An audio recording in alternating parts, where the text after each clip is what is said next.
just like a friend from back home. This is your Filipino radio experience in Las Vegas. PHLV Radio. PHLV Radio. Hey, good evening, everybody. It's Friday night here in the Pacific and in Los Angeles, where I'm based. So magandang gabi sa inyong lahat. And if you're watching us from the Philippines, it is a Saturday afternoon, actually Saturday lunchtime. And as always, I hope you had a wonderful lunch with your family, loved ones, friends, and significant others. And if you're watching us in different parts of the world, good morning, good afternoon, and good evening. Oh, this is such an exciting evening because not only she is beautiful, our guest for today, she is full of talents, and we're gonna know more about her up close and personal. But before anything else, we are live on PHLB Radio Facebook page as well as simultaneously airing on PHLB YouTube channels. So if you are not a subscriber yet, what are you waiting for? Feel free to share, like, and subscribe so you won't miss any of our shows. And if you want to make sure that you are notified every time there is a show, you just click on that notification bell so you would know every time we're on. Also, if you have Amazon Fire TV, just look for PHLB radio channel. And if you're using Alexa, all you have to do is say, Alexa, play PHLB radio. Now, to this day, a lot of you are asking, what are we going to do if we need to replay or we want to watch the replay? And like what I said, all our shows, even this shows right after this, it becomes of an archive and it's already part of a playlist. So all you have to do is go to PHLB Radio YouTube channel and you could search all the shows and watch every time or anytime you want, as many as you like. So, and if you are going to be part of our team replay, because I know a lot of you say, oh, because of the time, or it's a Friday night, it's party night. And if you're in Manila, a lot of you are part of team replay, and a lot of times too our numbers are more viewed on replay. So you're welcome and magandang viewing or happy viewing to everybody. So I'm so excited today and I'm lost of words because I have a very special guest. She guested the group of nonprofit organization called Feel I'm Creative, and she is the vice president for that, and we'll talk about that in a minute. But before anything else, without much further ado, let me introduce you to the talented, the multi-talented, I should say, and the very pretty Drea Castro. Hi, Drea. How are you? Hi, thank you so much. Wow, that intro is so... Thank you. Salamat talaga. Oh my God! Because when we posted your picture, like what I said prior to the live show, I said there's a lot of people saying, "Are you not interviewing a model?" Oh my gosh! She said she is so pretty, and of course, part of the thing that I do is I research on everybody, and I was so amazed. Firstly, on behalf of us, we are thanking you because you're one of the, I would say, proponent. You're pushing for representation for the Filipino, not only for what you're doing. Amazing. I am lost of words of how you do it, but we're gonna find out. Thank you. Hey. Yeah, it's everything it's my life's purpose. Everyone in their life, they're hoping to find their life's purpose, and I'm very, very fortunate to have found that. I know that my goal and the reason why I'm on this earth is to help us get representation, however way that looks, whatever path that is. That's what I follow. And that's why our audience, the listeners and viewers, will have so much to gain if they watch this show, either a team replay, because you are very inspirational, and I know a lot of people will be motivated for the things that you would be sharing with us today. But first up, I know you mentioned earlier a Filipina. Where did you come from? I mean, what's the Castro is what? Because they thought you are Latina. I said no, she's Filipina. So the Castros are from where originally? My family is from, I was born in Manila, right? And then my roots come from Bicol, actually. So I have on my mom's side, we're all Bicolanos. So whenever I would go home to the Philippines, I would always go home to Bicol and Oh, Manila. okay. Las Did you Piñas. get were you schooled in the Philippines, or when did you come here? I mean, I came here when I was really, really young, when I was like 4. But then I would go back home every summer. When I turned 11, my lola namatay siya. So then I would go back and forth every summer, 2 or 3 months. And then I went to high school actually in the Philippines for 1 year in Parañaque. and it's so weird because a lot of people who kind of know you texted me and said, "Is the interview all in English?" I said, "It could be Taglish." Because I said, "No, she's an English." They said, she said, because they said, "No, she's an English speaker." I said, "No, she talked bits and pieces of Tagalog." I said, "Don't worry about it." I mean, because they can't put Dre, and because you have done so much, and we're gonna show that right now. Oh my gosh. One of the things that I was so impressed was you, a couple of years ago, you were hosting a lot of events. Oh my gosh. Yes, I was. Yeah, yeah. Okay, yo, I hope you have that ready, and let's show some of the things because we have so much surprises for Dre. Oh my Oh my gosh. God. Yeah, so we're gonna show some of the things and that you have done, and it will culminate to what we're going to be talking the bulk of the show tonight. So we're gonna, in a way, a look back. It's more like looking back of what Dre Castro is all about. Elvis, the king of rock and roll, has just been dethroned by the cast of Glee. This is Drea Castro with a Fast 60. We're here at Style Fashion Week LA at the Beverly Hills BMW Lounge. I'm here with Joanna Kinsman. We are outside and we're ready to grill. Here is Chef Andy. He's going to show getting cooked. It already looks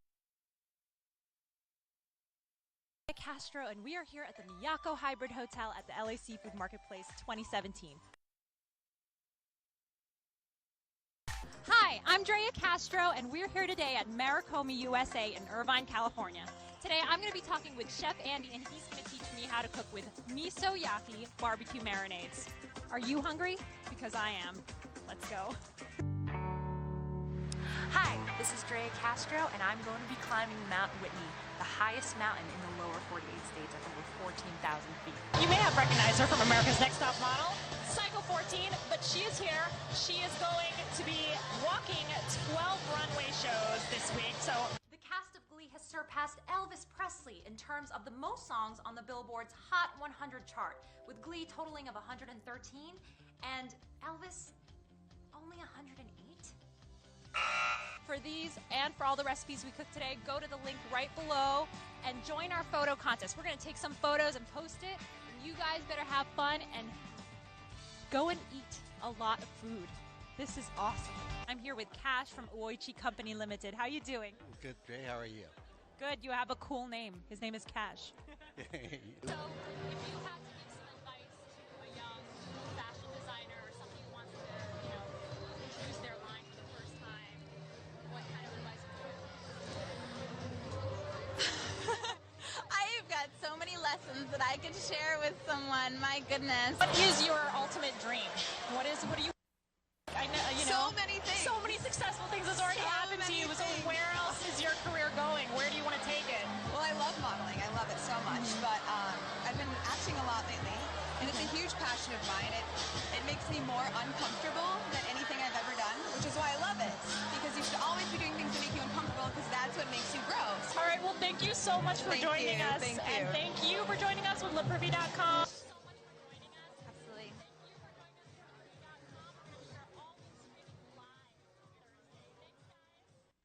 That is so amazing. That is so embarrassing. No, you were fantastic. Because when I said earlier, how will I introduce this lady? Because you have done so many. Oh, and just to let you know, there's more. Oh my gosh. But you were such a good host. Oh my God. You were Yeah. doing that for quite some time, a few years ago too. But Yeah. it seems like That was amazing. How was that experience like? It was very fun because I did hosting for LA Fashion Week. So I was the host for LA Fashion Week for like I think 2 or 3 seasons, and it was live. So it was like this, you can't make any mistakes. It's live, it's loud. When it's just intimidating because you're having a lot of different designers come in, models come in, recognizable faces coming in, and you got to be on the fly, and you don't get to, I mean, you might have an idea of who's going to come in through the door, but sometimes you get a surprise and you just got to know what you're talking about. It was definitely a challenge as a host, and it was that would come out. And yeah, it was so much fun. I loved it. Well, because I was thinking, if I'm gonna introduce you and say all the things you've done, it's just like how it is. Yeah, okay, she was a host. Like, what kind of host? So and not all, because everybody knew or knows now that you are a very good filmmaker, and we're gonna be talking about that wonderful documentary. It's a feature documentary that you did. Of course, everybody knows that by now. It's Baldi for the Blind. But Yeah. we're going to be talking about that. But what they don't know, it's another surprise for you. Trey is a very good actress. Oh So let's show some of the things she has done. I was amazed. Some of this movie or shows I've seen you. Yeah. So let's play it. I hope she's not embarrassed about it. It's so cool.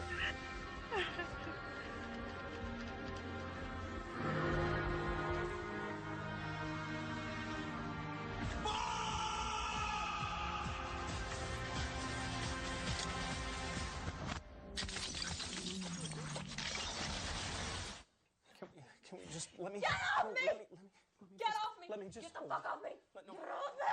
Vanessa, let me hold you. How could you do this to me? I thought you loved me. I thought you loved me. I thought you loved me. I do. I thought you loved me.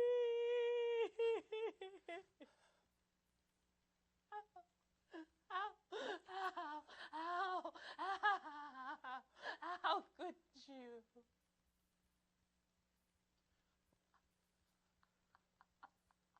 What did she say to you? What did she say? No. A couple hours, a couple minutes. What does it matter? Look at your face. Stop. It's not that bad. What does that mean? If Mom was alive, she'd tell me I've done a really bad job with you. I let you think on your own too much because you always seem so smart. Smarter than me. Every single woman that I see, I have an imaginary relationship with. And look at her. What a smile. She looks happy now. But if I was married to her for 8 years, I'd just be thinking about that phone bill. I can't find his location. I haven't been able to locate her. There's just been off the grid for the past 30 minutes. What? Maddie bandwidth is the tracking algorithm. I'm going to the rendezvous point. She better be there, Ruben. Yeah, copy that. There's no way I'm skydiving. Happens to be that you have some things coming up in movies and television, and I've been assigned to help you get the word out on what you have coming up. Mr. Arnada, you and Samson can come back now. No. Don't do that.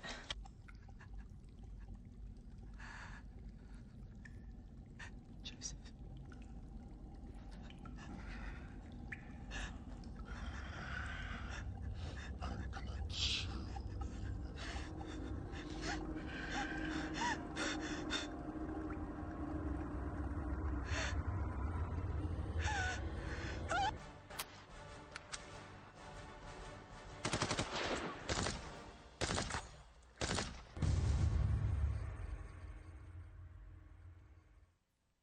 OMG. What else can you not do? Oh my God. When I was doing our research, I said, she hosted and she's an actress. And you see, I've seen some of this project that you did. didn't even recognize you. It's like you're a chameleon. So when did the acting came in? Which came first, the hosting, or was it simultaneously with the acting?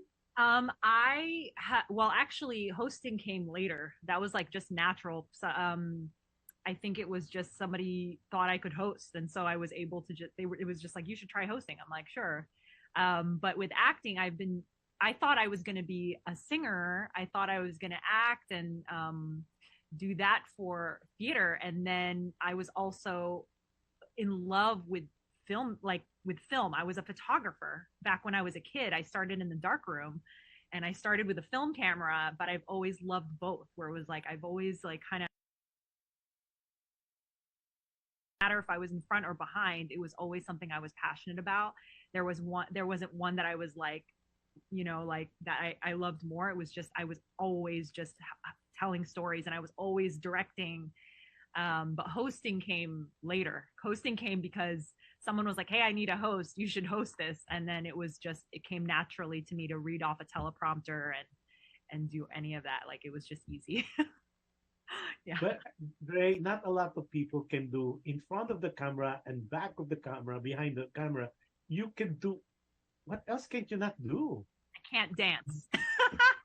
Oh, Yeah. you talk about singing. Let's show. Just kidding. Just kidding. You might not like me anymore if I show those. It's out there. It's out there somewhere. We have some more in our sleeves, but we're gonna talk about that later. So, Dre, did you come from a big family? How many siblings do you have? I have 4 sisters. But we're all spread out. We're all like all over the place, and we're not in one location. We all moved and migrated here in New Jersey, New York. First it was New York, then New Jersey, and then we all kind of moved to warmer places. Yes, of course. Except for my sister in New York, she's stuck there. She has a great job, so she ain't moving anywhere. But yeah. But your sisters, they're not like you that involved in the show business and the movie making. Are they like, we call it the normal job? Yeah. My sister, my ate Irene, she was an actress. She actually did a lot of theater. She was in Miss Saigon. She did tours. So I remember looking up to her and just seeing that world and seeing performing. And I was like, I want to do that, and seeing her constantly in theater and doing musical theater and thinking that was my path. Mine was slightly different, for just, getting the emotions in a smaller frame is what I really love. That's why I ended up doing film and TV. So do you write scripts as well? Because I know you produce, I know you direct, and we'll talk about that. But one of the things that I didn't see in my all my research, script writer. I think that's the only one that I can say I've seen it. Maybe I overlooked it. Bless, the short film starring Ariana Bosco and Darius Bosco, her dad, and Ron Christopher Jones and Maisie Jones. Those are like my main cast. They're wonderful. But I wrote that, but I am not a writer. Like that's me processing my own grief, and I put it in that script. But that is not what I do. I have a partner that does that. Her name is Marielle Gutierrez. She's like, we have an idea, she's gonna run and she'll end up writing that. She's a writer. I'm just doing it. When I process things, I'll end up putting it somewhere, either in a song or writing, singing. But is that right? So let's let our audience and our maybe look at this and let them be the judge. Can we show Bless? A clip of Bless? Yeah, we'll see. Is there a clip of Bless? We'll see. Here we go.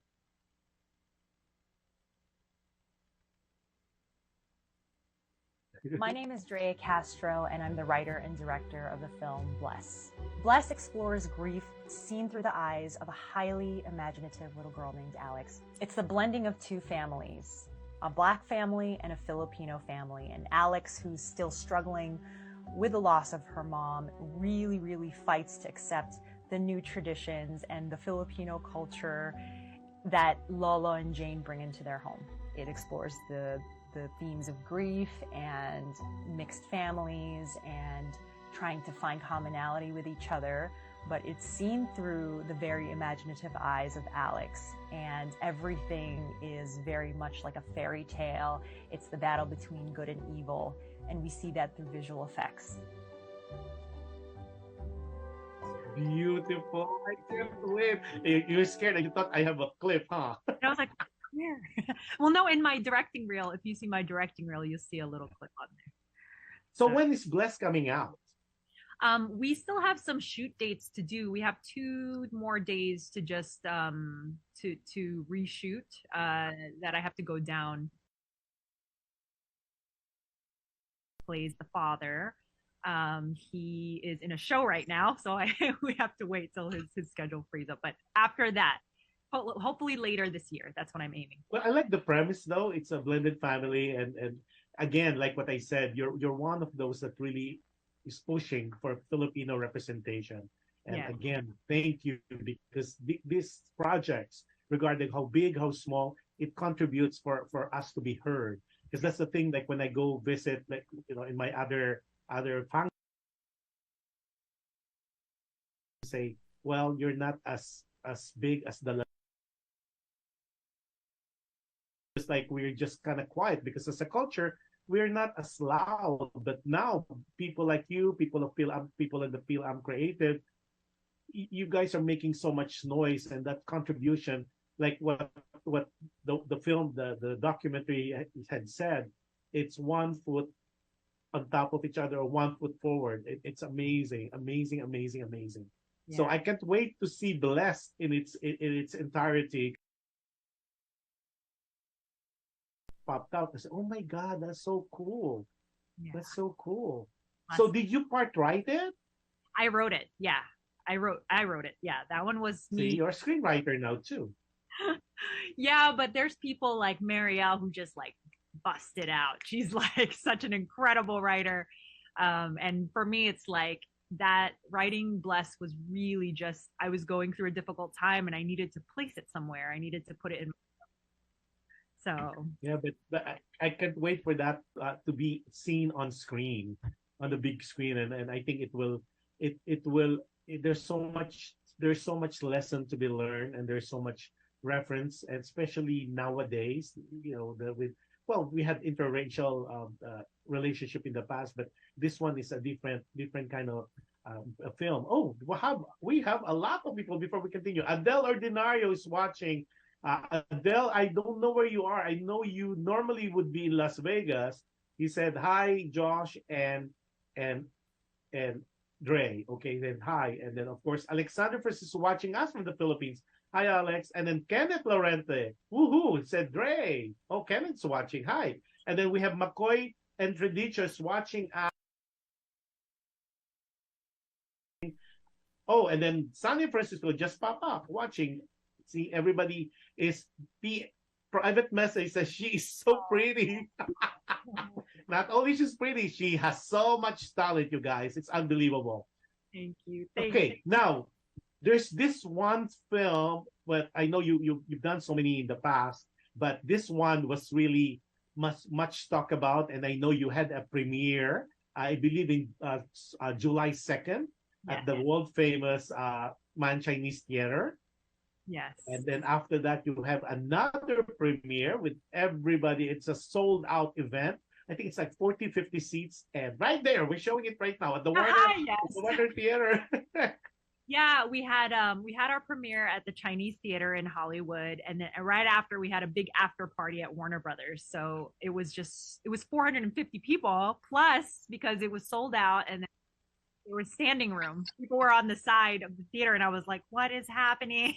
It's like crazy. Well, there's one clip that I'd like to get, but unfortunately, it's on private. I could only see it, but I cannot share it. It's like when you walked in and like you were kind of in tears because everybody's clapping and you were talking about that. It's yeah, that one, and it shows. And also, there's another clip that I was so frustrated I cannot get it up because it's private. I mean, I'm your birthday. Oh my gosh, I would have given that to you. That's on my Instagram too, on not private. Yeah, that was so cool. So we went all over the place. I asked my assistant, I said, I need to get that on air, man, because there's one surprises after the other. I said, yeah, but I said it's okay. We'll talk about it. But so tell me about, before anything else, let's talk about this wonderful feature documentary film that she did for 10 years, you guys. 13, This was a 13. labor of love. Huh?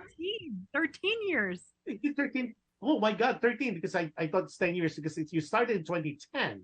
So that's right. It was, oh my God, it's 13 years in the making. So it's Baldi for the Blind. And we'll talk more about that. But before anything else, let's play that official trailer. To the east of us is Mount Baldy. It's only 600 feet higher than we are right now. If you made it to the top of this, you are going to make it to the top of Baldy. Yahoo! If I was headed, I don't know what I would be doing if I would be doing all this crazy stuff. This is actually my first day and the first time I've hiked in about 10 years, and I can do it. It's exciting. I don't know how many people just think it's absolutely crazy what we're doing. What is Melissa thinking? They already think I'm crazy. I'm just out and about going everywhere. Walking up in the mountains is a lot different than walking across the sidewalk. You know, so when I first heard about it, I was interested, but I was People that have all their senses and are physically okay can't make it up here. It's not impossible. Nothing is impossible, because when you get blind, you haven't stopped using the senses that you have. You got to learn how to survive, you know. And being blind doesn't mean you have to stop surviving. You got to keep on living. You don't stop surviving. Always appreciate all of your attributes, your sight, your smell, your hearing, because there's people out there without them. Yeah, what's up, Jimmy? Tyrone's ankle is hurting him. It's hard, but it's a new life for us. But we can go on. Climbing a mountain is what truly represents challenge. It's used in our everyday culture, in our expressions, and that's what I'm trying to do with Baldy for the Blind. So if you think of a moment that really mark people's lives, I think this would be one of them.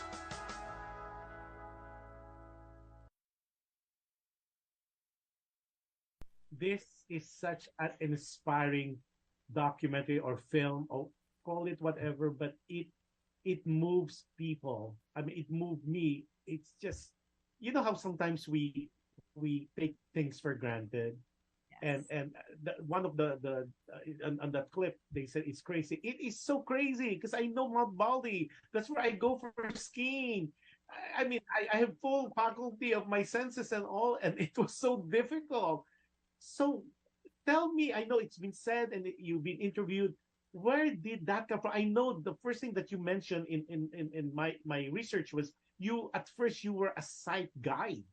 Yes, I was a sight that guide. all started. And then what happened? You tell us. I was getting trained to be a sight guide.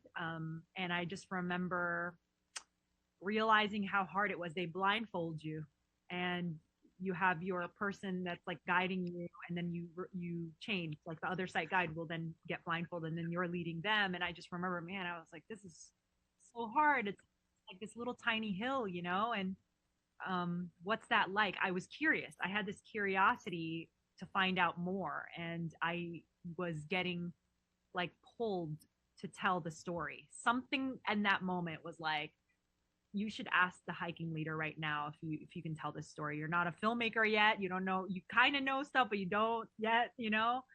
But I knew something like my destiny was calling me. You need to tell this story.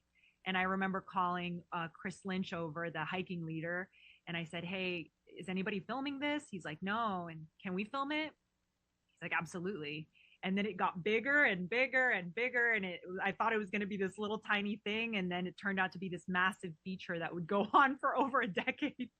It's crazy, the journey that life leads you. But those people in the film, every single character in it, from sight guide to blind hiker to Chris Lynch, they are like my guideposts in life. They've literally taught me to be who I am now. Truly, truly, the film like shaped me. One of the things that I've seen you say, and I've seen in some of your interviews that this film kind of made you realize your purpose in life, and that the lesson learned in this, and that anything we have all these little problems. Some people we make a small problem to be a mountain, and here we have this film of yours wherein they're blind yet they're doing this thing, and successfully they were able to do that, and that is just inspiring. Yeah. So powerful, the message that your this movie, and that's why I know for a fact that this will be invited to several festivals. And I know you are so excited. On one of your posts on your Facebook, you were so excited about this particular festival, and we're going to show you I think it's a poster. Tell us about the invitation that you got included to this wonderful festival, which is non-political. So tell us about that. So the festival that we got into, that we had our world premiere, was Dances with Films, and Dances with Films is on its 26th year. That when we with films is that if you are a filmmaker, especially one that doesn't have like a huge name, or you don't have a huge name in your film, it's pretty hard to get into festivals, and it's very political. So Dances with Films is not that. Their motto is no politics, no stars, no bullshit. I don't know if I can say that on the radio, but that's literally what that's their motto. And when I got recommended to that by my mentor Robbie Bryan, he was like, you need to apply for that. And I was so excited because all the films that I got to witness at Dances with Films was high caliber films, like so many incredible films, American Pot Story, Daruma, like so many beautiful, beautiful stories that I felt very honored to be playing alongside. Abled was another incredible documentary about, like another disability sports film. But yeah, it was amazing. Like I felt very honored to be part of this incredible film festival that's been around for 26 years. So yeah. And there's another festival that you will be going to Europe. Yes.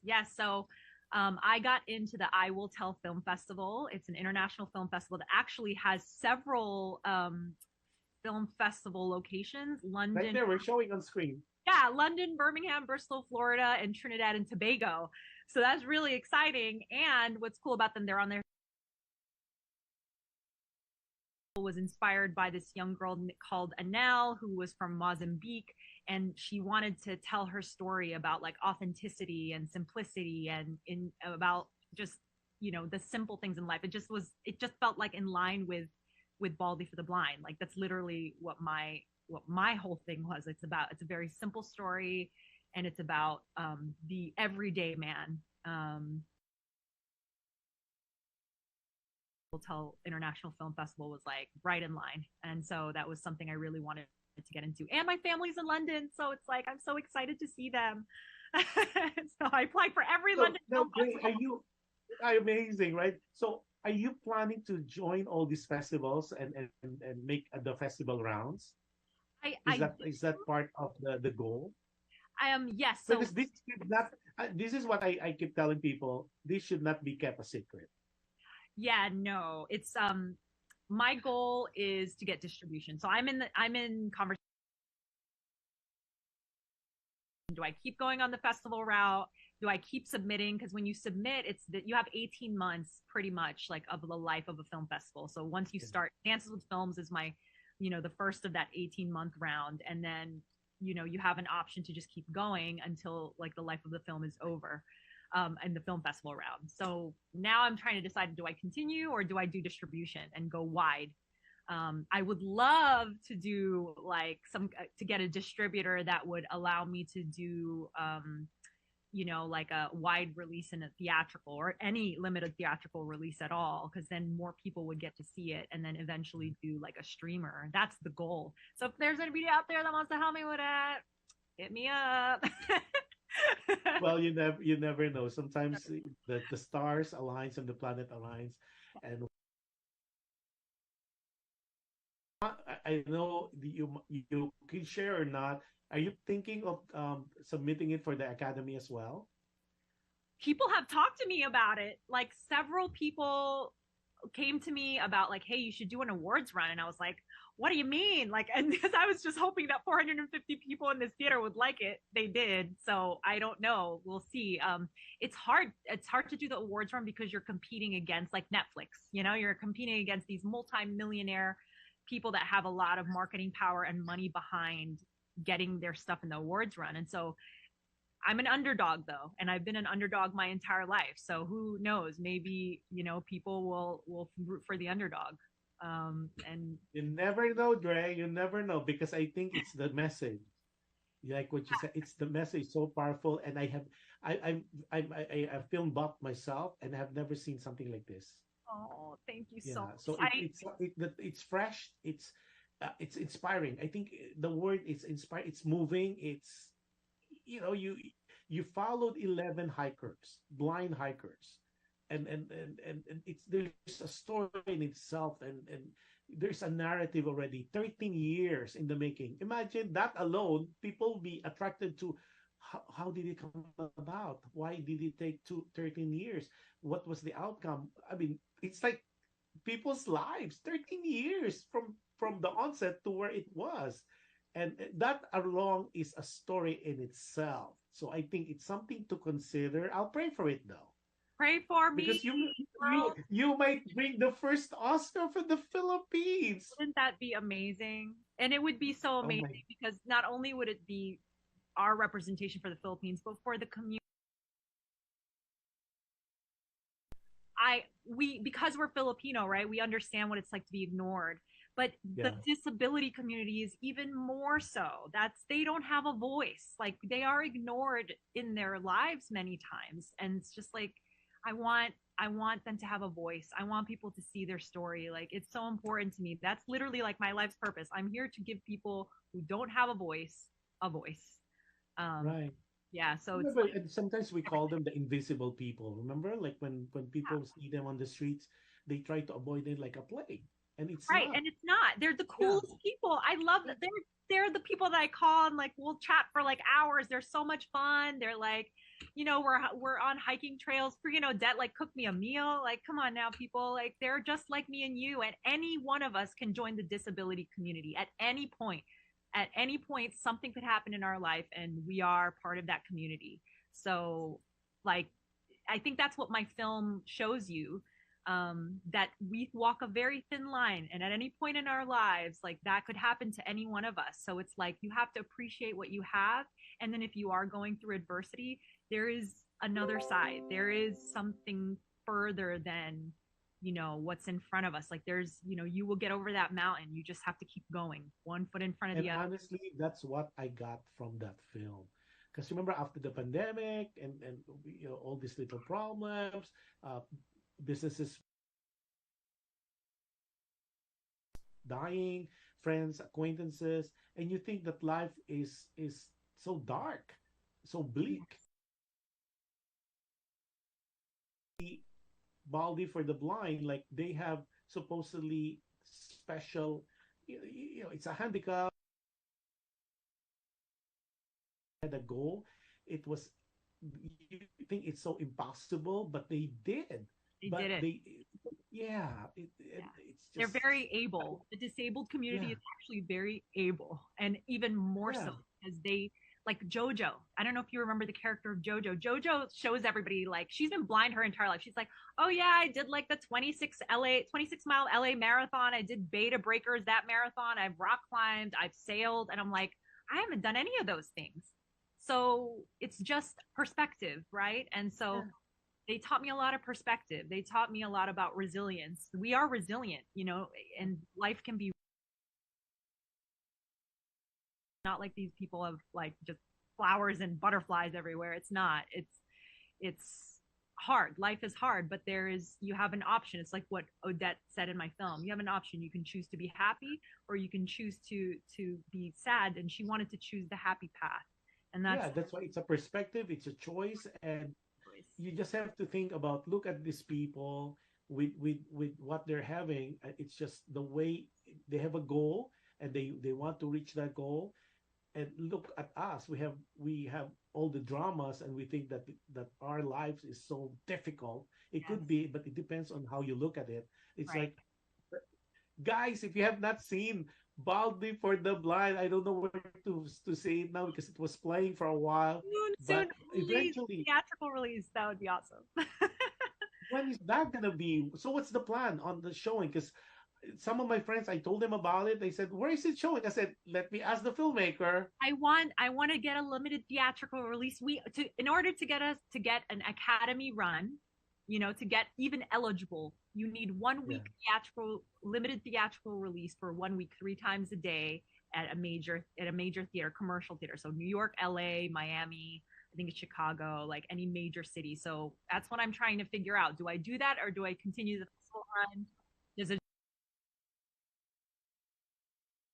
people like Yeah, so but you're part of the wonderful film creative, so I would assume there's some expert in that on that film. And of course, we have connection. You have connection also with Gold House. These Yeah. are all into that, and eventually, because I think this is one of people need to be inspired. It's Yeah. it's hard. Life is hard.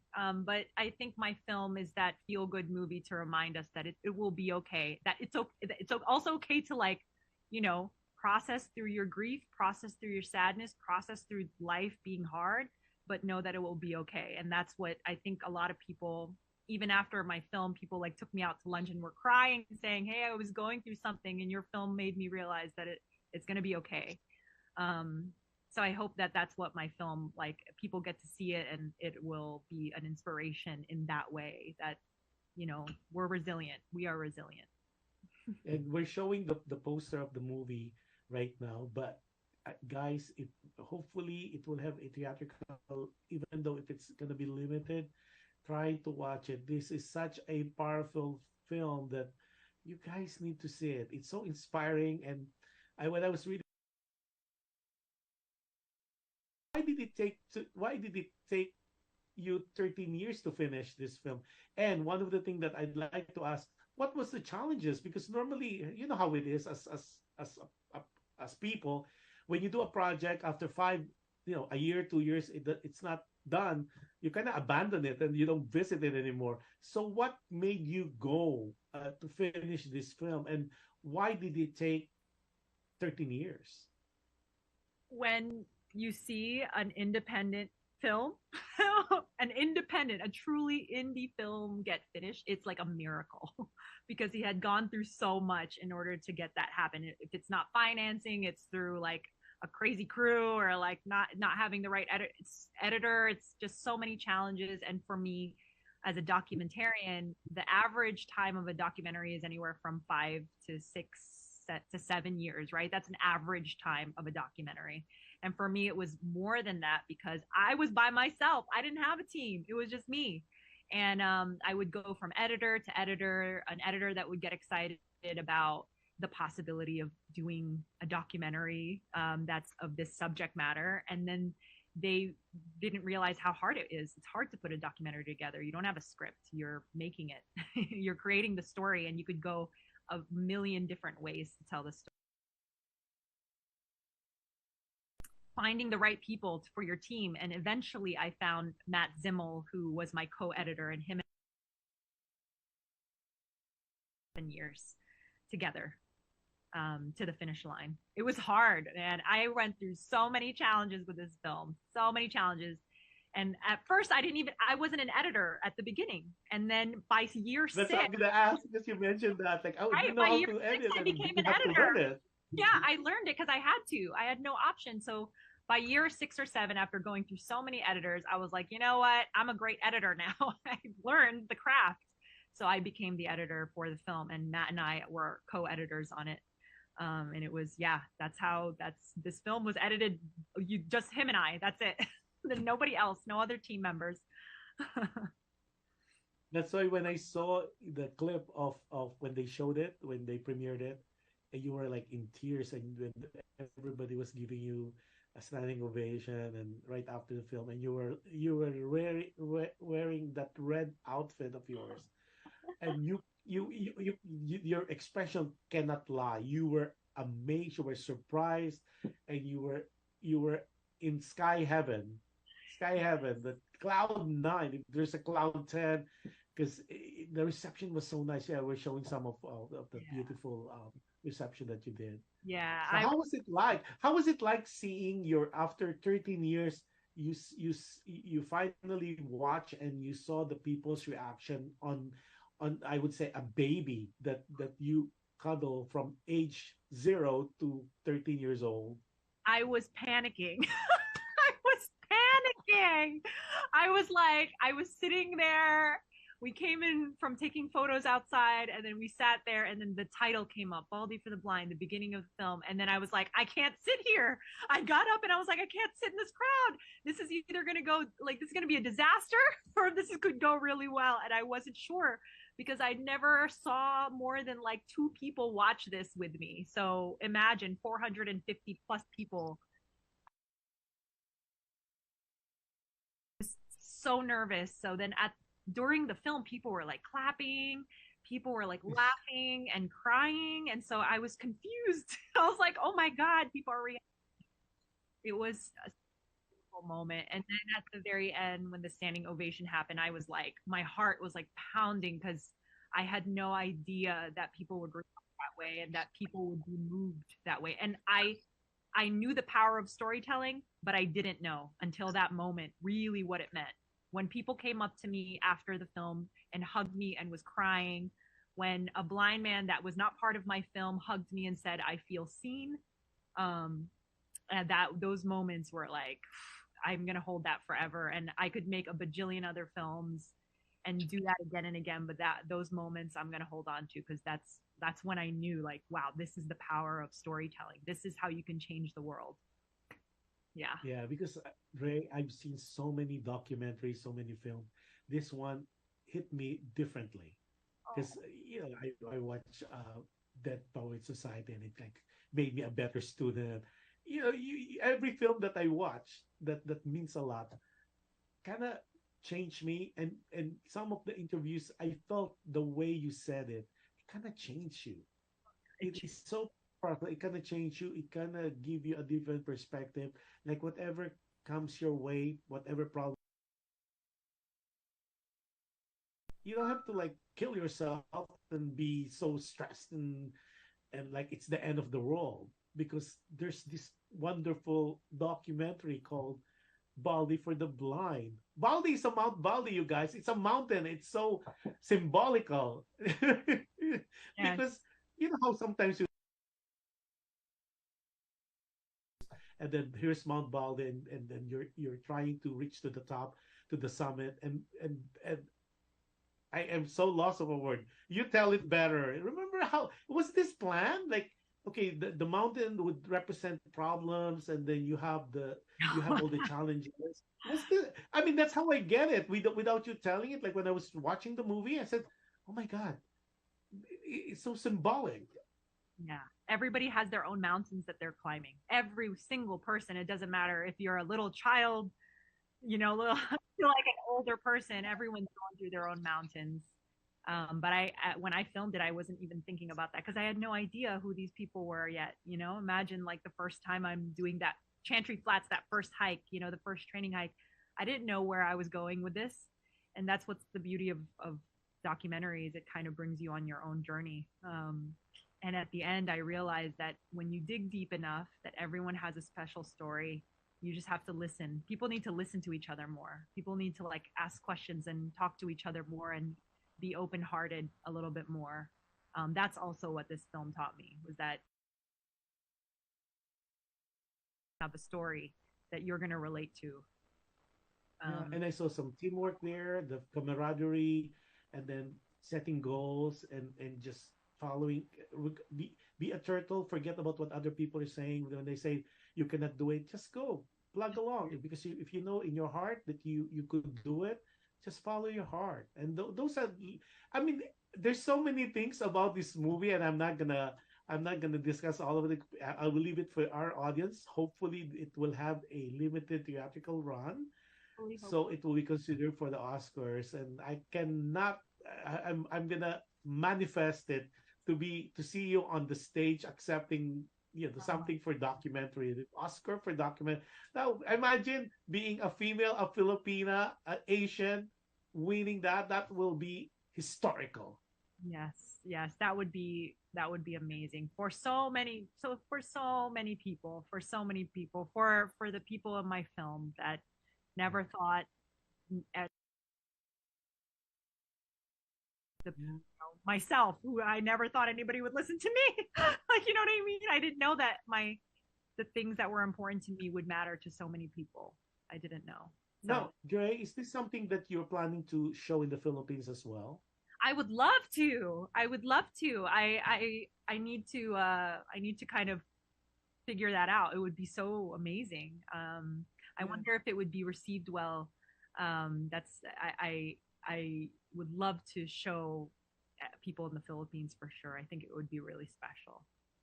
I think it will be very special because we have a lot of people that need to realize, like what you said earlier, that we kind of not see them. We see them, but we don't see them. It's important to understand, that we go through, and it's something that's there and has to be talked about. And this one, again, I am lost of a word to describe how beautiful this one. It was worth the 13 years that you put in there. It was worth every sweat, tears, and blood that you put in. But it shows it's a labor of love. Yeah, and it's, you know what it taught me the most? Be kind.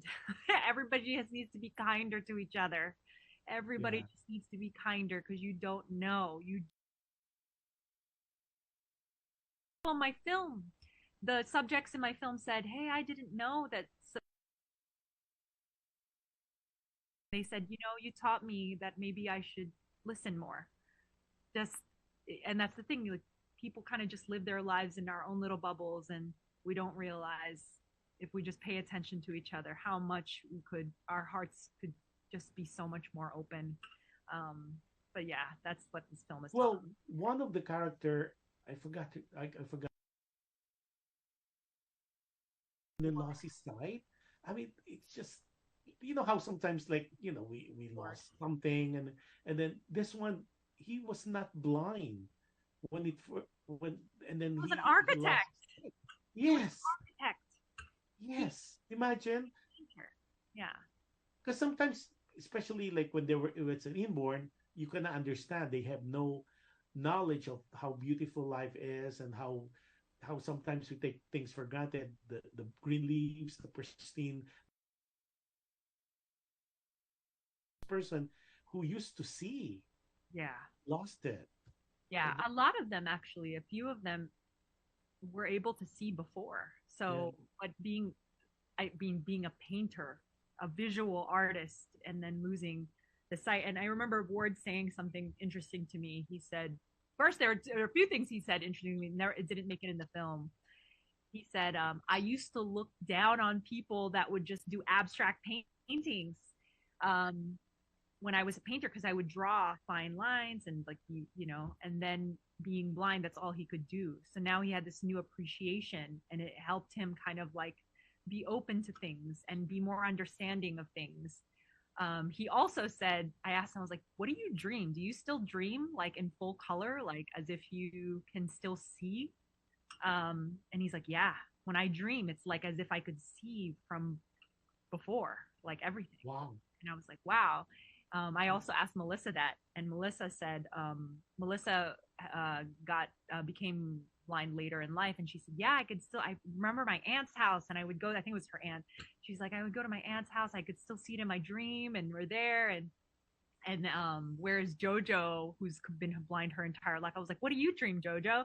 And she said, sometimes I feel like someone's chasing me, and I was like in the dark? And she's like, yeah, but that's so cool. Like, it's so, the mind is crazy, and it's interesting to see that perspective. But those are just side things I've never talked about. Really. Well, it would be interesting to have like behind the scene, maybe in the future, because I know make the cut, and like what you're discussing, because it hits me in different ways, more than one in seeing this film. And that's why I said I need to make sure that Dre guests in our show, because I really want people to understand, because there was, of course, when they were showing, people were talking about it, and then of course now I was talking about it as well, and then we cannot find where it's showing. And I know because of how things are in the US, especially with the strike that you support also, and it's just so much things happening. And of course, this is one of those film that not to be missed. If there's such thing as thumbs up, this is way up, because it would hit you in different ways than once. And it depends really on who you are at that stage of your life and where you are. And maybe a person next to me would see it differently, but you will get lessons from every story. And there's always, for me, it's very symbolic, very powerful. Yeah. That's why congratulations. Thank you for doing that movie or that documentary, because it means a lot. And I know, guys, if you would have a chance, I don't know how we could have this film on theatrical run, even for limited, for it to be considered. I'll pray for it though, because I think with all the power of our organization, all our network, I think this has to be. I mean, this is one of those that I'm really pushing. I mean, I've seen so many films, because they have other attack, they have other interests, but this one is human drama. Yeah. It's human And it's interest. real. Yeah. It's to heal. The movie is there to heal. And that's what we need now, after the 3 years of the drama that happened globally. This is so inspiring, and I think it's timely. And I think this is you were blessed to be able to put it together after 13 years. I didn't give up. I did 2010. You started in 2010. I didn't give up. I can't believe it. Because I know. It was so I know, hard. because 13 years is a long time. It's a long time that you did not give up. So what pushed you not to give up? That's one of my other questions. Because we know about the hardship that you went through, but what was that catalyst, or that thing that pushed you to say, okay, I have this material, I have all this material that I've done, but I'm not going to give up? What was that? Was there any epiphany in your life that made you realize this has to be seen, this has to be done? Not because there's so much material, but this is something that you believed in. I could not give up on the people in my film. Like, there were other people relying on me to tell their stories, and they were so vulnerable with me, and they opened up their whole life and their whole world and who they are and how hard it was to get through what they had to go through. And that's what kept me going. I was like, I can't give up on them, because I will have other premieres and other films, but this might be their only chance to tell their story in this way. And so I can't do that. I can't give up on people. I have, no matter how long it takes, I will keep going. And I still am. I'm still fighting for this film, because they matter to me so much, like family. When you've been with these people for so long, especially like Odette, Melissa, Jojo, like, I've known these people for so long now. How can you give up on your family? You can't. Yeah. Firstly, they're part of your film, and then by the time you finish, after so many years, they become family. They become not more than friends, because you got to know more about them, and they're like brothers, sisters from another mother, another parent. Odette's like my mom. I didn't have a good mom. I didn't have a good family life, but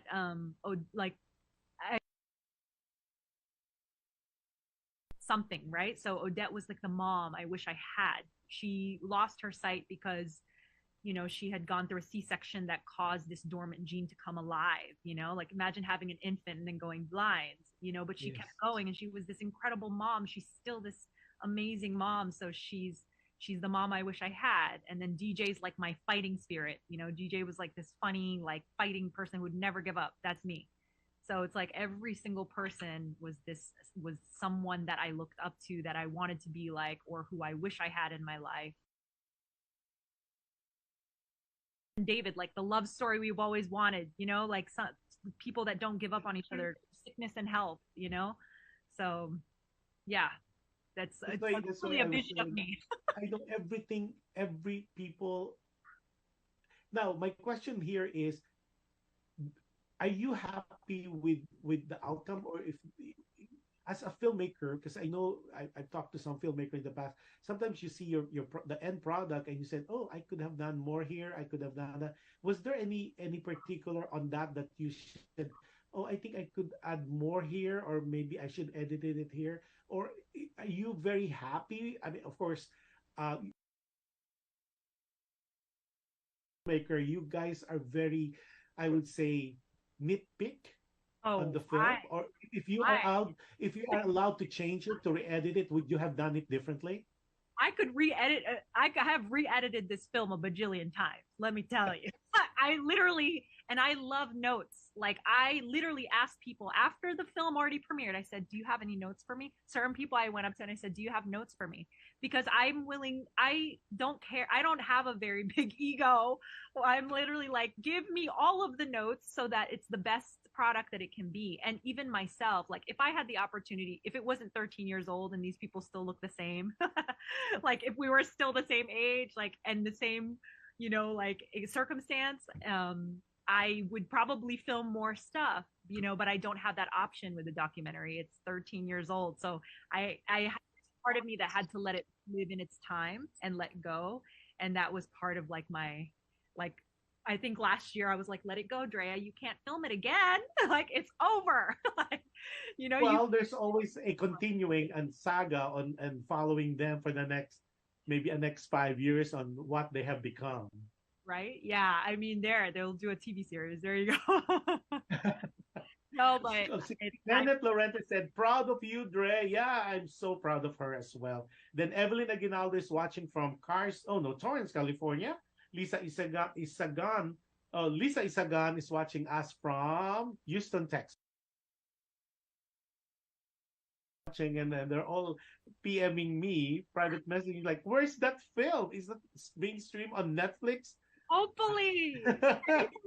All I can tell you guys, manifest it, because this has to be seen. Maybe Hulu, Netflix, Amazon Prime, but it needs to win several awards first as well, because I think Dre really deserved that would be given to her, because that is part of her life. There was so much sacrifice put in there. And on top of that, you are a hiker too, right, Ray? Yeah, I'm a big hiker.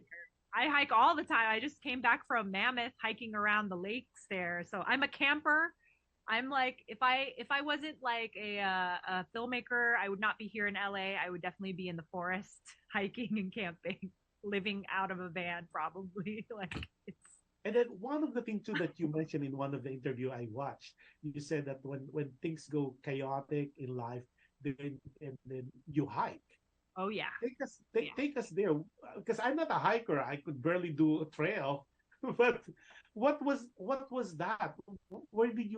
What was the beauty of hiking? Aside from it's good for your health. Is it dangerous, especially for our viewers that are not into hiking? Is it dangerous? Because sometimes I've seen people, they go to summits. Oh yeah, I do summits. I try to do summits when I can. I have to work a lot harder because my lungs are not as strong as somebody who's born at the mountains. But I love hiking. There's something about survival that makes you forget about the concrete jungle. Like here we live in Los Angeles and we have to go and we have to and we have to get on this phone call and then that meeting and this thing and then you're writing a script and then you're doing all this. It's so crazy. And then you have to go to this thing. But when you're hiking and when you're camping, you just worry about one foot in front of the other. You have to get to this location, enjoy stopping and enjoying a view that will always be there even after you're gone. It makes you I feel a lot more connected to the earth. I'm gonna sound a little juju, like I'm gonna look at this mountain and this tree is gonna be here after me and it has been here before me, and it just makes me realize what's really important. It's not all this glamorous stuff. It's making an impact in the world that's a positive impact, because we're only here for a short time. And make the best out of it. Yeah, and make the best out of it. So it makes me realize that when I look at these like peaks and mountains and all the things that I climb to, I'm like, this is going to be here after me, and it's been here before me, and feel a lot more creative. It makes me realize what's really important. Like none of this stuff really matters. What matters is the impact that I make on other people in a positive and loving way. And that's the nature helps me kind of realize that. Well, one of the thing too that for our viewers, and hopefully you have a chance to watch that film, the Baldy for the Blind, is this line that stuck with me. I keep repeating in my head: 1 foot in front of the other, 1 foot in front of the other. Like I'm into walking now because my doctor said you have to walk. So let's go hiking. Oh my God! Let me get my act together first, and I'm gonna call you and say I'm ready. My God, just to do like a mile walk, and it's not even brisk working. Yeah, it's just like walking because that's my doctor said, right? I will take you to nice flats and then eventually higher. Great.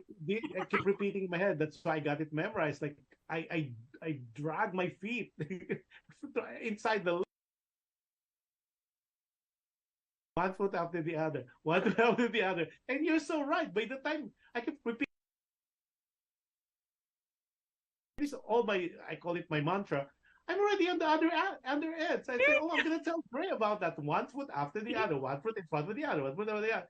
So you guys, every time you go into insurmountable things in life, just think of that. 1 foot in front of the other, and you progress. Yes, and then you get to the end, you don't even know it. You're like, wow, I'm here. I made it. I'm here. Yeah, but that's my goal, Dre. Honestly, my goal is one of these days I'm gonna call you, Dre. Where are you going? I want to go hiking, but be easy on me because that's one. No, you should come. I take people on hikes all the time. We take people on hikes. I will call you on that for sure. Maybe first quarter of next year after all my trips. Let's go. Now, Dre, I have little things to ask you. What motivates you to do things in life? The feeling of helping. The feeling that you've made. That's what motivates me, honestly. Like when a blind man comes up to you and hugs you with his guide dog and he says, "Thank you, I feel seen." What else in this world will feed my soul except for a feeling like that? There's nothing else. Like when one of the blind hikers in my film says, "Oh, I feel seen." I feel like I thank you for sharing my story. How, like, you know what I mean? That's what motivates me. Like how much good can you do in the world? How many stories can you tell that's never been told? How many silenced people can you help, like, open up their throats and open up their mouth and help them be seen? Like, I don't know, helping heal others in the way that I can, which is storytelling. Now that we talk about that, what about what frustrates Dre? Frustrates me? What frustrates me? Crab mentality. That's a good one. Yes. You and me alike. Oh my God. Yes. Yes. What are you doing? Like, why? Crab mentality, and obviously this, I bet you most people that are hearing this knows about crab mentality, but it's like other people that are trying to pull you. Because I say this all the time. If you're a director, remember, like, why him or why her, not me? I hate that. So dumb. Because if in a decision-making table, like for example, we're going to use TV and film, you're an executive or you're a director or you're a producer, and there's all these white people at the table and there's only you, but you didn't want to help another Filipino come up because you thought there's only one seat. Guess what? When they're like, well, we want to cast, a white person, you're like, can we make it Filipino? No one's going to listen to you. But if you help somebody come up with you, now there's two of you to make decisions. That's why crab mentality doesn't work. You're not helping. You have to help bring the next generation up because we are stronger together as an army. Like, tell people, Honestly. look at us as ants. Remember how ants they put on top of each other to reach the goal? That's what we should be doing. Not That's what we should be doing. What are we doing? Why do you think we have not gotten to the mainstream? Because we Yes. have mentalities. everyone else. Yeah. Stop the negativity. I mean, So awful. helping. Yeah, it's So not awful. helping. That's Yeah, why. and- That's why you guys need to watch Baldi for the Blind. Like, why are you doing that? Like, it's so each other or not paying attention to some. So this happened to me a lot because it's only now that you're seeing that I'm doing stuff, but maybe a year ago you wouldn't have known that I was doing all this stuff because I don't tell you, oh my God, I'm doing this. No, I don't, people were like kind of treating me in a way where I was like nobody. Now those people are gonna kiss my butt. I was like, where were you a year ago? You were not nice to me a year ago. Why are you being nice to me now? That's so weird. Don't treat anybody less than because you think that they're nobody. Everyone is somebody. Be kinder. Why are we not kinder to each other? Who are you and what makes you better than the next person? You can die at any moment and so can we. Are just mortals on this earth. Like, why do you think that you're better? But there's no reason. I don't care who you are. So that's something that bothers me. Just, I wish people would just be kinder to one another, and it doesn't matter status. Stop trying to chase status. It's so dumb. And I don't understand why people they find it so difficult to be nice. Just be nice. Stop. I really don't understand. Sometimes I wonder when I drive, people will just be so pissed off. Like, what the hell is wrong with these people? So much energy being wasted on like dumb stuff like that. Just being mean to each other. Like that's something that I truly, truly hate because you're draining someone else's joy. You're draining someone else's joy. And when you treat somebody who you don't think is anybody like you're less than, you're draining them of like their life force and their joy and who they are. And it's just unkind. We're all the same here. We're all the same. We all could die. We all could lose our sight at any moment. We could be, we're all going through something. So stop thinking you're better. Stop it. Now, Dre, what do you do when you wake up in the morning? First thing you do when you wake up in the morning? I'm trying to meditate. I'm trying, but sometimes I'll be like, "Oh, I want to check my phone," and I was like, "Stop it! You need to meditate, Dre." But I was going to check my phone. No, I'm trying meditating for at least like 15 to 30 minutes because it helps me start my day, and like puts me in a positive. Trying to do and get back into my old habits. And that's what I've read that first thing you do in the morning, aside of course you pray, is to meditate. Meditate, and they say it's so powerful.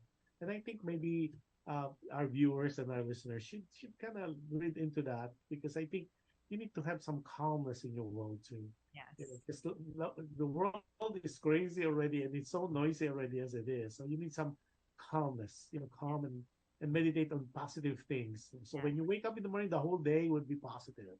Exactly. The whole day will be not COVID positive, but positive in life.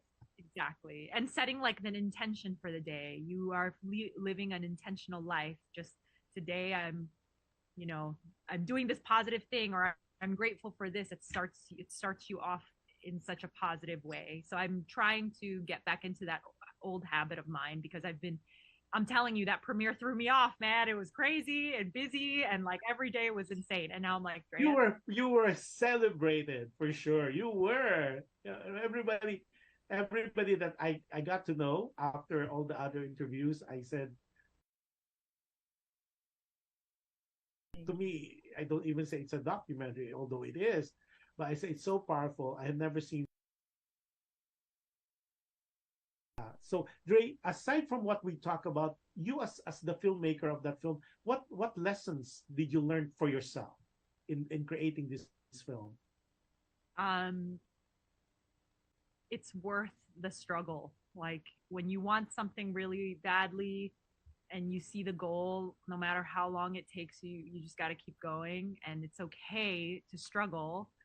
Another lesson I learned was just the, you know, like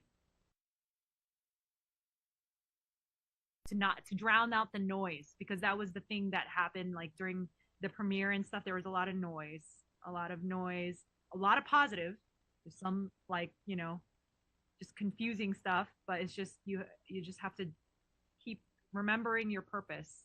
Remember your purpose, and to just keep going and to be surrounded by the love and the good people around you. Oh my gosh, like I need to like hug them. Like it's the most important thing. I think that's the thing I'm learning. The growing pains is just in this rise of this film and everything that's happening, just to surround yourself with the real ones, the people that have been there before and just have been supporting you when no one else saw you.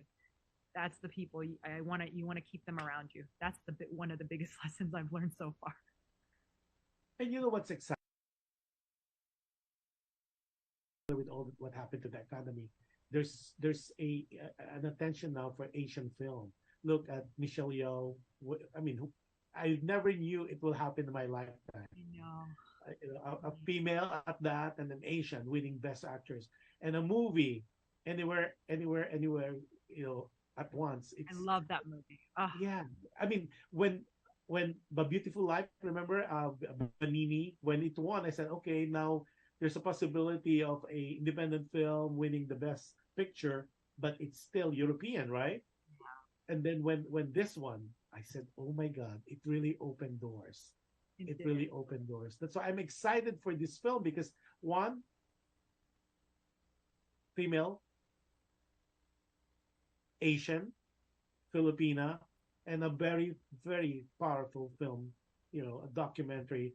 So I think all the ingredient is just like what you said. All the heavens, we all bolt in, and we all align and make noise that this film has to be seen by a lot of people, to make noise and to have traction, because that's the only thing that we all need as I would say, as a community, right? So I think, yeah. And we make a lot of noise. When we want to make noise, we make noise. We're so powerful when we come together. When we're there for each other as a community, as a whole, coming together, when we all stop with the crab mentality, we just come together. We're so amazing. That's how Warner Brothers happened, because my Film Creative family was like, we're helping you. And Warner Brothers, like that event happened because my community showed up, and we're an army. We are an army, and we're fun and talented and amazing. And when we come together, it's powerful. So yeah, and I could see baby steps happening now, because now finally when you see movies where they feature nurses, they're no longer non-Filipinos because now they're casting Filipinos now in movies, and people behind the scene. There's more of us now. Like you have Francisco there doing the Groot, and there's so many that were like unsung heroes in the past, that they're big contributor, like, you know, things now they're getting into the surface. People are talking about them. I think sooner or later it has to happen. Yes. It has to happen. And you know about The Jungle, right? Like I'm working on The Jungle.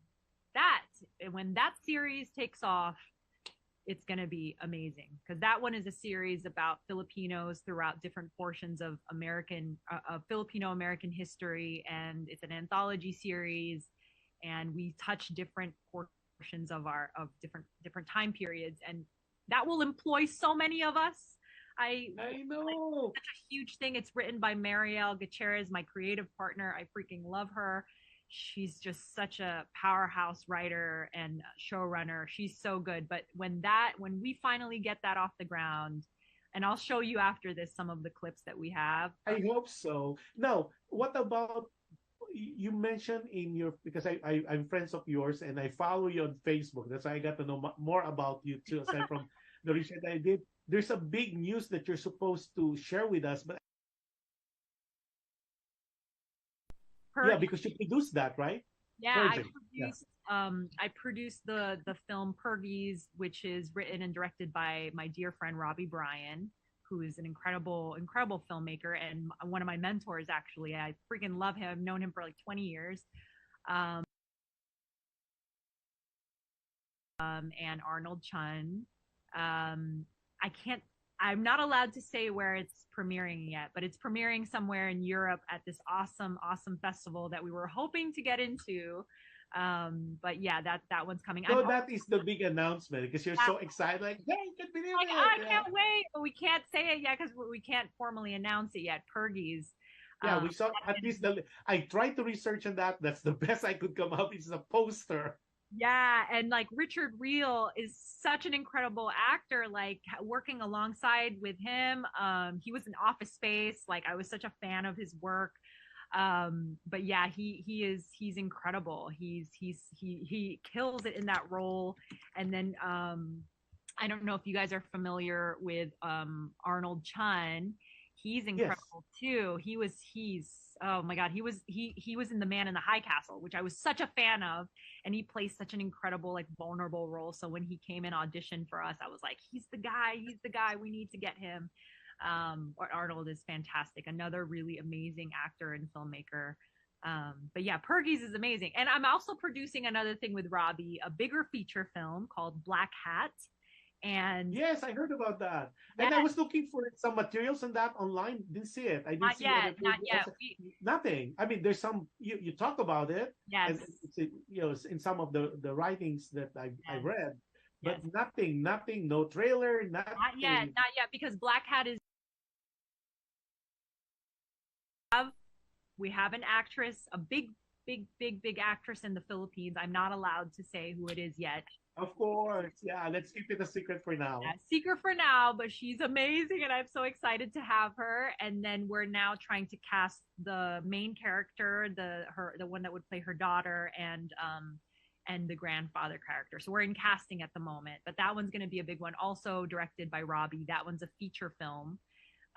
It's going to be like a bigger feature film. So I'm very, very excited. And we have Darren Dean, who is one of our producers who produced Tangerine, which went to Sundance. And so he's one of our producers as well. He's great. And so we have like a really strong team. We have Spiros, who also, he's one of our producers as well. We just have a really, really powerful, great team. And of course, having Robbie Bryan at the helm is always fantastic. So now you have so many roles. You wear so many hats. You're an actress, you're a host, you're a director, you're a producer. And you mentioned you were a singer too. I just can't. For fun. I didn't see any. For fun, but it's on my Instagram. You could see it. People know that I sing. Okay, my question is: among all these roles or hats that you wear, which one do you enjoy the most? Oh gosh, I think directing. There's something about directing. And then helping everybody get there, and then getting to tell a story that moves people. Like there's nothing, I have not have a feeling in my entire life ever than be sitting there at the premiere of Baldy. I've never experienced anything like that, and if I can capture that feeling in a bottle, I would have it every day. So I think directing is really powerful. You get to really like make a change, like you make a storytelling impact, and you do that as a producer as well, but you're more supporting. You're supporting your director. You're helping your director get to their vision. But with directing, it's like literally every frame is yours. So that's very, very cool. I love that. Acting is also really fun, therapeutic. That's for me. Like acting feels like I could put all my grief and my trauma through life gets to put in acting, And you can act perfectly. We saw all the clips in there. I mean, from one, like a Rambo type lady. So did you go to any formal training for acting school? I did. I went. And so we had a very wide program. We did acting, but I also focused on directing and stage managing there. So that's where my producing and my directing comes. I started in theater. And then when I got out of college, I actually, and this is like a real secret, I had my own theater company. I started my own off-Broadway theater company in New York, and I produced like 3 shows. I produced like Death of a Salesman by Arthur Miller and Animal Farm, all these like classic plays. And then I was like, I don't want to do theater anymore. I was like, I Why want is to that? film. Was it a lot of work? Is it difficult to do theater than film? I producing theater is like a moment. You have a moment, and with film, it's like forever. I'll get to show this film to, my kids one day, and they'll be able to watch it as if it was yesterday. Whereas theater, I feel like for a moment, which is what's fun about theater, right? And I also, because if I'm an actor, I love the intimacy of like having a blink means something. Whereas theater, you can't see that. You just can't. So I love like the intimacy of film. That's what I really really enjoy. So that's why I moved into that world. That's why I left musical theater by accident. I left singing because I went into film. So there you go. Yeah, see, Kenneth Lorente said, "Oh yes, she can sing." I'm gonna Kenneth look is at a your singer. Instagram. Kenneth, do you know Kenneth?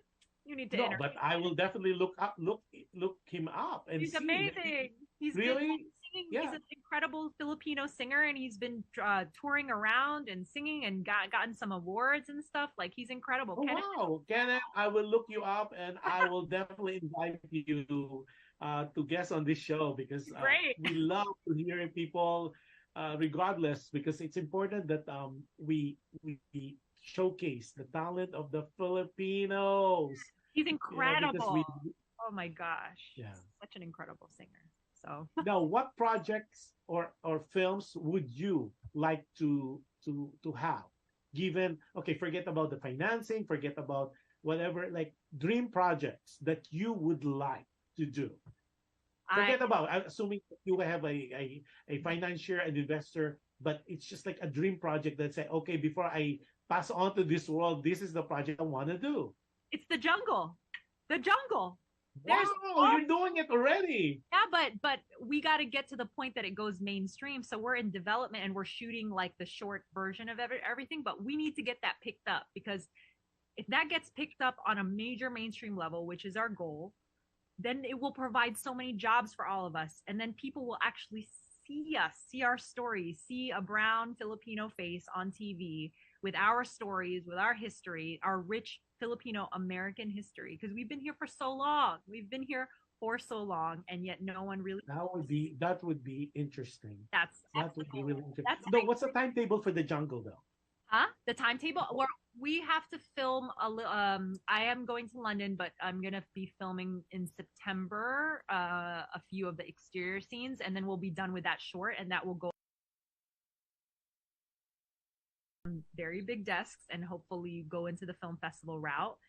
And then from there, it's just we gotta pitch. We have to show people that the reason why we created a short is because if you're not Filipino and you're not someone of color, you're not going to go, oh, this story is mainstream. You have to see it. You have to see that it's like beef, like beef is just a story of people who are relatable and they just are Asian. So it's like it's the same for us. Like we need to show them that our stories are a human story, not just right. So that's well, I was hoping when I watched my Fat Greek Wedding, because that's talking about that, it's a sleeper, but it earns so much. It's in the film, right? And there was no marketing done at the time. It was just word of mouth. And if you really watch it, it hits. If you're Greek, you would understand, and the sentiments and all that. And I was hoping that we would have something like that talks about not about being this and that, like talk about being a farmer or illegal alien. There's and there's so much more. Like we love and we get hurt, and it's like every human that goes through that, and that's what the jungle is about. It surrounds like a certain time period and things that we were going through, but really it focuses on some of the human conditions that we have. Like it's just human relationships and human conditions, and having to leave somebody. There's a scene in the jungle right now where it's like the uncle doesn't want to leave and the nephew's trying to convince him to leave the I hotel, and It's a story about letting go, how like a father figure is letting go of a nephew, and nephew has to move on and grow up, and that's a universal story. It's not a Filipino story, it's a universal story. So that's what we're trying to do with The Jungle, and it would be a dream to get that into the mainstream, and we're gonna Well, fight. just let us know. We'll definitely once you have some materials to be shown, we'll definitely use this show, use this station to really help spread the word, because the more we talk about it, the more exposure we would have people start talking about it, and then we get the traction. It's really more of getting it out there. Yes, Because I always tell exactly. people we have so many good products, but if it's stuck in a shelf, nobody knows it. And if nobody knows it, nobody would buy it, nobody would watch it, nobody would talk about it. And that's where our downfall. And again, going back to your original, stop the hate, stop the Stop crab the hate. mentality. Let's Yeah. just keep going. No, Yeah, I'm just very be happy that people are doing so well. If your friend is doing so well in their job, their career, hello, that's a blessing for him, and you will be blessed too. I know, it only helps us. It only helps us when somebody else shines. Like that, like for example, The Jungle is a series about Filipinos, but if another Filipino series were to go first, oh my God, that only opens up the door for us, because Yeah, they'll more see it as doors. Yeah, possible. more doors. It only says that we're marketable. It only says that it's possible. Like, you know what I mean? You just have to, you got to stop competing, because you're That's competing. why I keep telling people we are a nation of world-class talent that needs to be discovered or rediscovered or reintroduced or introduced. That's why we're trying our best to guess as many people that are so talented, or they have something to share, like yourself, and with a film like Baldi for the Blind. These are things that Filipinos, especially abroad, should know. Yes, Should know and should hear about. Imagine if Baldi for the Blind would do the rounds, not only of the festival, but will be shown in different countries. It would be And so amazing, and it that would be will. amazing. And it transcends culture. Seriously, it doesn't have to be just Filipino. It could be anyone. It talks about human condition. It talks about love, facet of human emotions and human drama and human experiences is in that film. And I know I'm killing it already, you guys. You need to watch Baldi for the Get it out. Blind. We need to get it out. I need a distributor, or I need a limited release. That's it.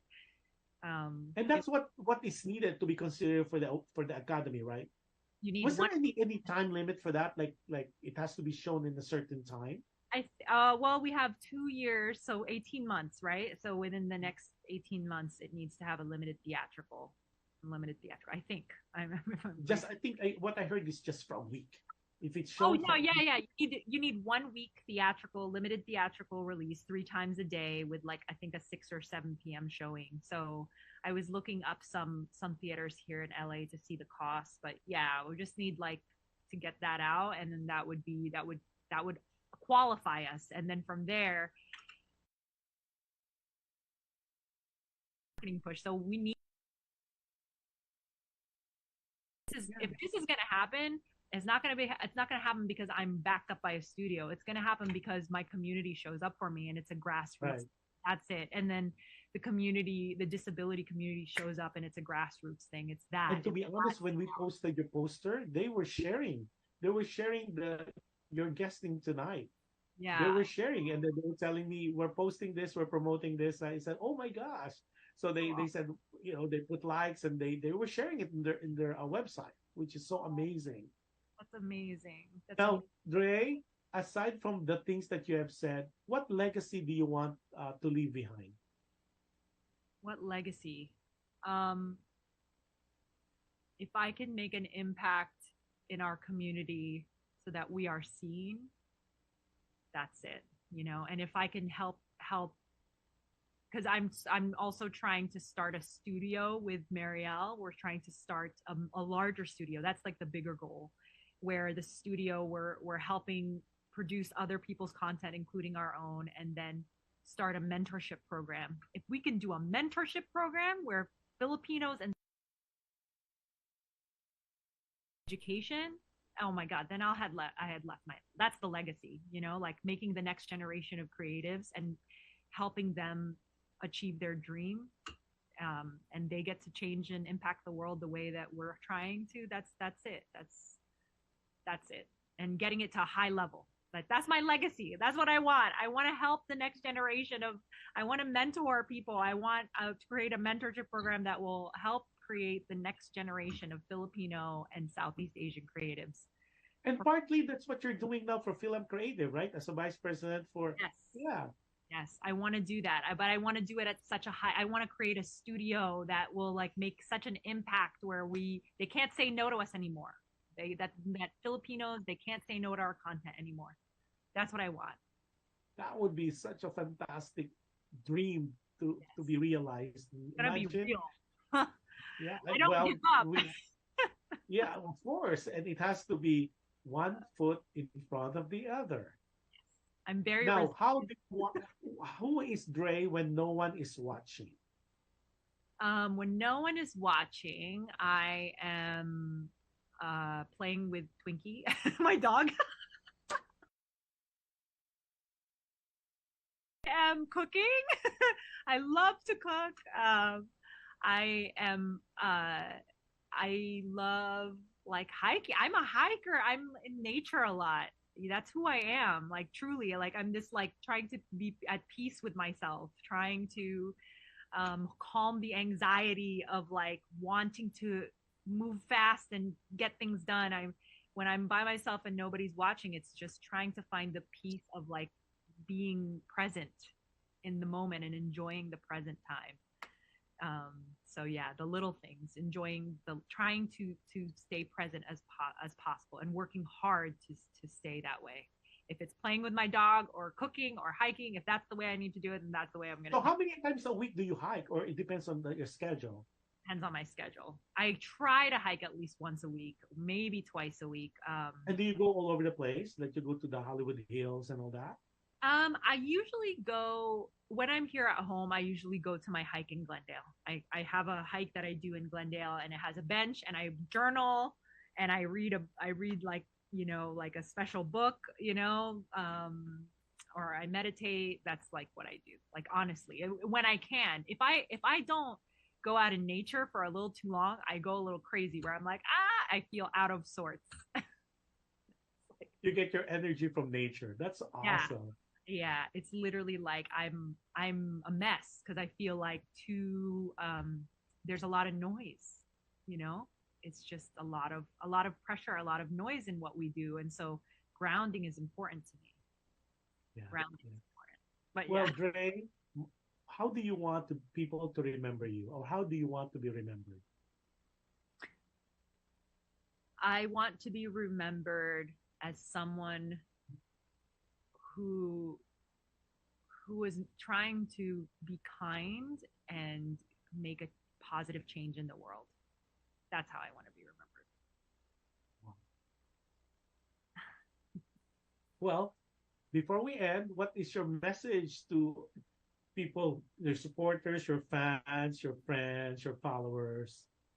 Oh, before you say that, social media. People are texting me, where can we follow her? Me? Okay. So, I know you have a Facebook, I know you have an Instagram, you have a YouTube, but your YouTube is really not updated.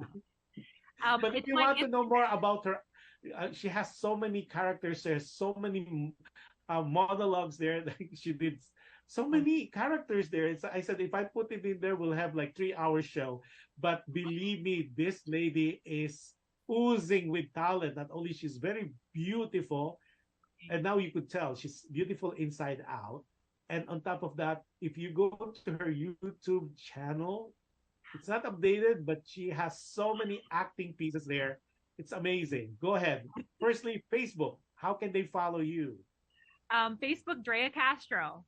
You can follow me on Facebook, but I'm definitely very active on Instagram. On the letter M, roaming the earth.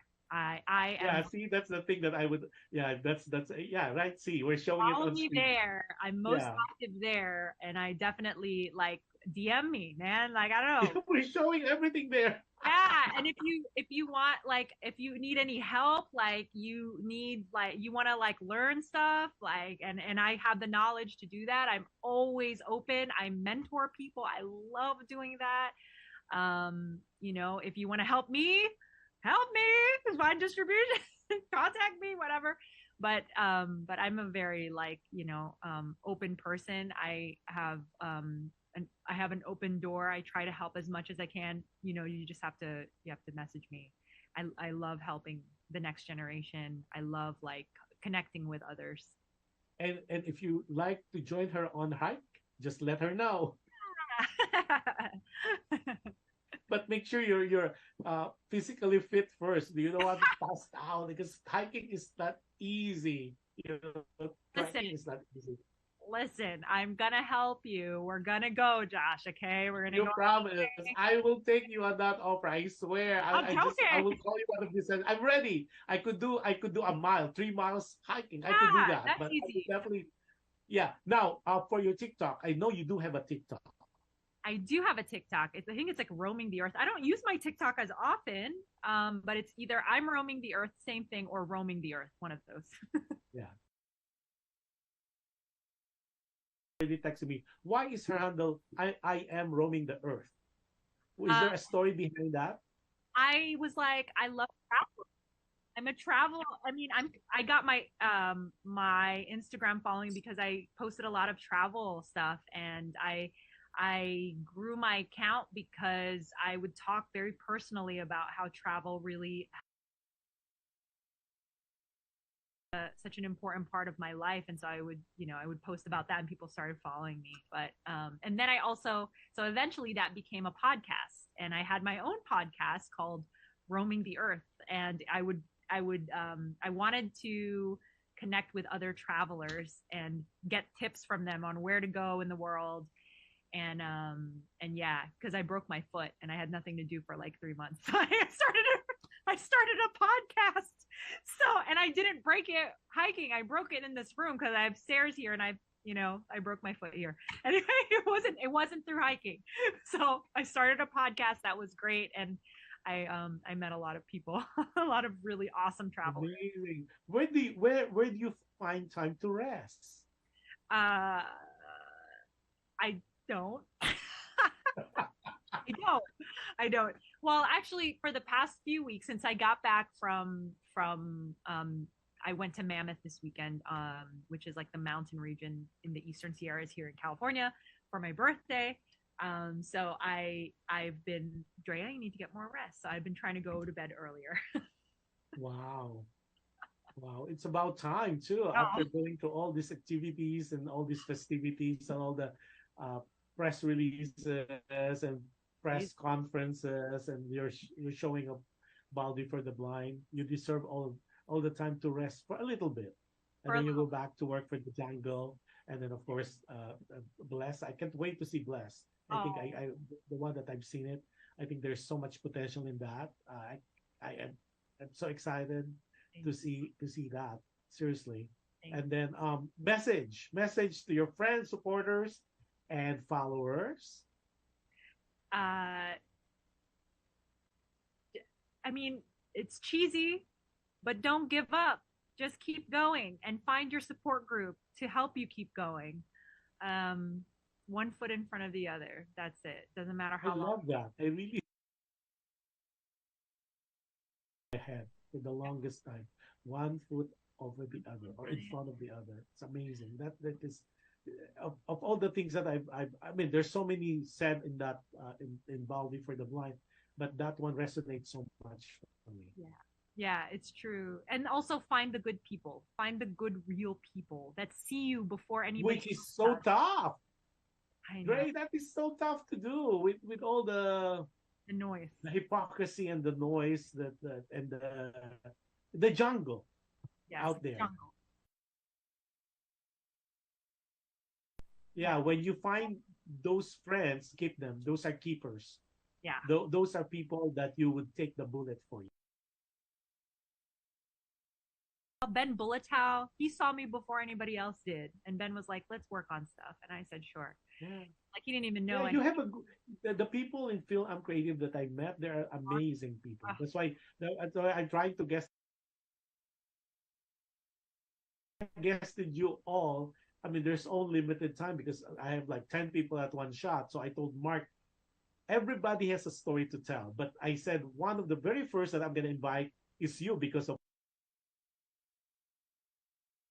that, just by the title alone. And when I saw it, I said, "Oh my God!" I did an obscene word when I say, "Oh my God." I've been very, very nice in saying that, but I was so moved with that documentary that, like what I said, it's a must see. It would change you guys. It would change you. If it was not, I don't know what you have, but definitely the roller coaster of emotion in that. So kudos to you. Congratulations for being so patient in doing that documentary for 13. It is worth it. It was all worth the wait. Yeah, it was so That's worth it. Thing is, anything that you want so badly, your dream, no matter how long it takes, it is so worth it. It is so worth it. Get to experience your dream. Yeah, and it feels so good. Yes, exactly. So Dre, I would like to thank you. It's almost 2 hours. Can you believe that? 2 hours. I will definitely invite you again when you have, like Bless or The Jungle or Purgy, that you have something, anything. Just let me know, hook me up, and definitely you could be a guest again, and we'll talk about it. And maybe when Baldy for the Blind has other things going on, hey, let's spread the word. Make sure that everybody's aware, so everybody could be rushing down to the. So at least it will have a traction that would say we arrived. If we have not been arrived yet, then we have arrived, and it might be a very good contender for the Oscars. I can't wait. Amazing. Thank you. So, thank you for the time on a Friday night. And Friday for us from here in LA, it's Friday night, and here you are spending time with me for almost 2 hours. Maraming salamat for doing that. And before I end, but don't leave, okay? We'll just close the show and we'll keep chat a little bit. Oh my gosh. Who's singing that? Is that you? Oh no! Yes. I hear.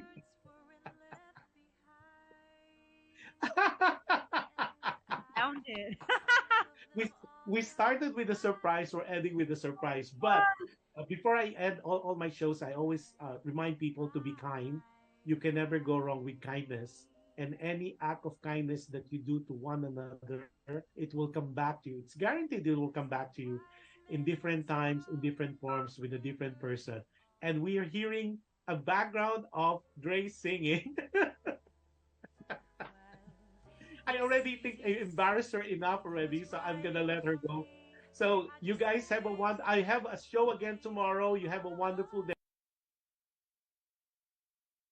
Talks about people's experiences, lives, and advices. And it's 10 o'clock in the evening on a Saturday here in the Pacific, and it's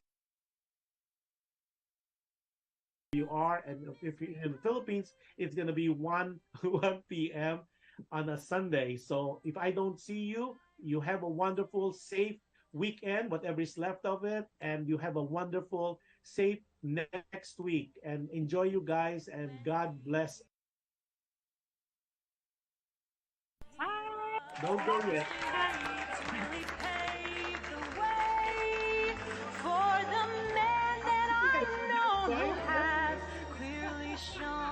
They've been reading him from the start. 'Cause when it comes to me, well, kisses come free, but they never give all.